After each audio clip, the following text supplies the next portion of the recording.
예, 안녕하세요. 링컨입니다. 오늘은 토론 면접에 관해서 조금 이런 주제들이 나왔을 때는 어떤 식으로 할 수 있느냐 그런 부분에 대해서 이야기를 좀 해드릴 건데, 일단 검찰 개혁에 대해서 좀 얘기를 해드릴 건데, 검찰에 대해서는 우리나라 검찰이 무소불위의 권력을 갖게 된 거는 수사권과 기소권 두 개를 다 갖고 있기 때문에 그런 거잖아요. 그래서 이제 공수처법이라든지 아니면은 뭐 검경 수사 조정권 이런 거를 통해서 그런 이제 권리들을 좀 나누려고 하는데, 검경 수사 조정권은 뭐냐면 지금은 어떤 사건이 있으면 검찰이 전부 지시를 하게 돼 있거든요. 그러니까 수사도 검찰이 다 하고 기소도 다 하고 이렇게 돼 있기 때문에, 그렇게 되면 그 한쪽에서 너무 권력을 독점하기 때문에, 검찰에서 예를 들면 이 사람은 예를 들면 같은 검찰 식구라고 해봐요. 이 사람은 죄가 있는데 같은 검찰 식구니까 봐주고 기소를 안 해야 되겠다. 기소를 해야만 재판이 되는 거거든요. 근데 죄가 있는데, 요즘 문제가 됐었던 게 예전에 뭐 서지영 검사 뭐 이렇게 나오면서 막 예를 들면 검찰에서 성폭력 같은 게 많이, 선배 검사 그런 게 있었거든요. 내부에서 여자 검사가 그걸 당했단 말이에요. 근데 이제 고소를 했어요. 근데 같은 검찰이라고 기소를 안 해.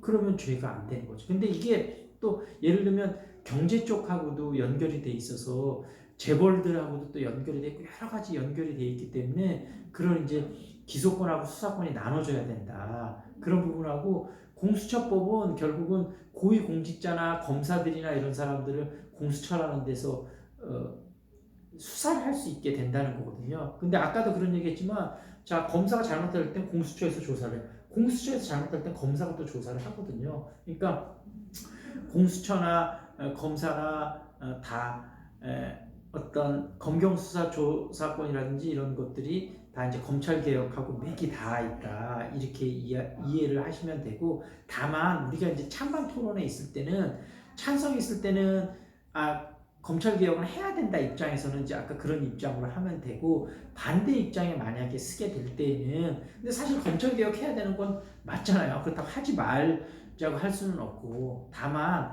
하더라도 이제 반대쪽에 내가 입장이 될 때는 속도 조절하는 게 중요하다. 예를 들면 너무 모든 게 아무리 좋은 제도라도 급진적으로 바꿔버리면 사회적인 혼란이 오거든요.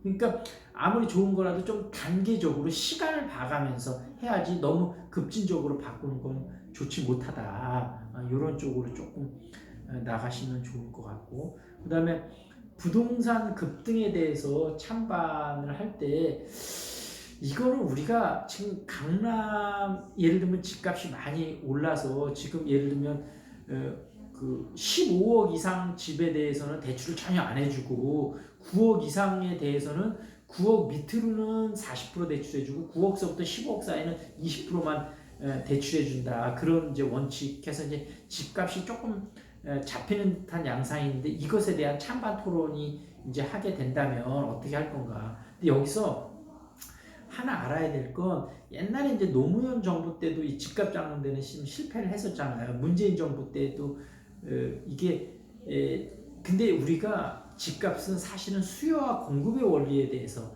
생각을 해야 되거든요. 그러니까 지금 강남이라든지 이런 재건축이라든지 이런 거를 시장을 너무 잡으니까, 결국은 지금 요즘 뭐 특목고 같은 것도 많이 없앤다 그러면 강남에 들어와서 교육 때문에 교육시키고 싶은 수요는 많은데, 재건축 같은 걸 막으니까 공급이 없잖아요. 그럼 결국 가격이 또 더 올라갈 수밖에 없거든요. 그러니까 물론 아까 이런 정부 대책도 단기적으로 효과가 있어요. 근데 장기적으로 볼 때는 결국은 어떤 대책을 내놔도 공급과 수요와 공급의 원리에 따라서 움직이게 돼 있거든요. 그러니까 차라리 공급을 늘려주고 거기서 뭔가 좀 더 많은 수익이 나는 부분은 정부가 세금으로 좀 걷어가더라도, 뭔가 공급과 수요의 균형을 맞춰야 된다.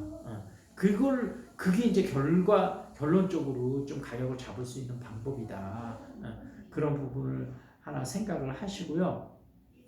그 다음에 그래서 정부 아까 뭐 단기적으로는 효과가 있을 수 있다. 그다음에 장기적으로는 수요와 공급의 원리에 의해서 좀 잡아야 된다. 그런 부분을 좀 염두에 두시면 좋을 것 같고, 그다음에 아까 연동형 비례대표제는 이제 뭔지 좀 설명을 했는데, 연동형 비례대표제가 뭔지를 잘 모르시는 분은 이제 조금 한번 검색을 해 보시고, 근데 이제 연동형 비례대표가 결국은 뭐 사표를 좀 방지할 수 있는 그런 좋은 제도임에는 틀림이 없는데 이게 보통은 내각제에서 많이 실행을 하고 있거든요. 우리나라는 또 내각제가 아니잖아요. 그러다 보니까 이게 또 여러 가지 부작용이 있을 수도 있어요. 그래서 그런 부분들을 잘 살펴보면서 어찌됐든 그런 사표가 없을 수 있도록 그렇게 많이 해주는 그런 장점이 있을 수도 있는데 아까 얘기했다시피 뭐 이런 얘기 있잖아요. 민주당이 40%를 얻었을 때 40%면 300석이니까 120석인데 150석이 되면 하나도 못 가져가는데 17석에서 조금은 가져가지만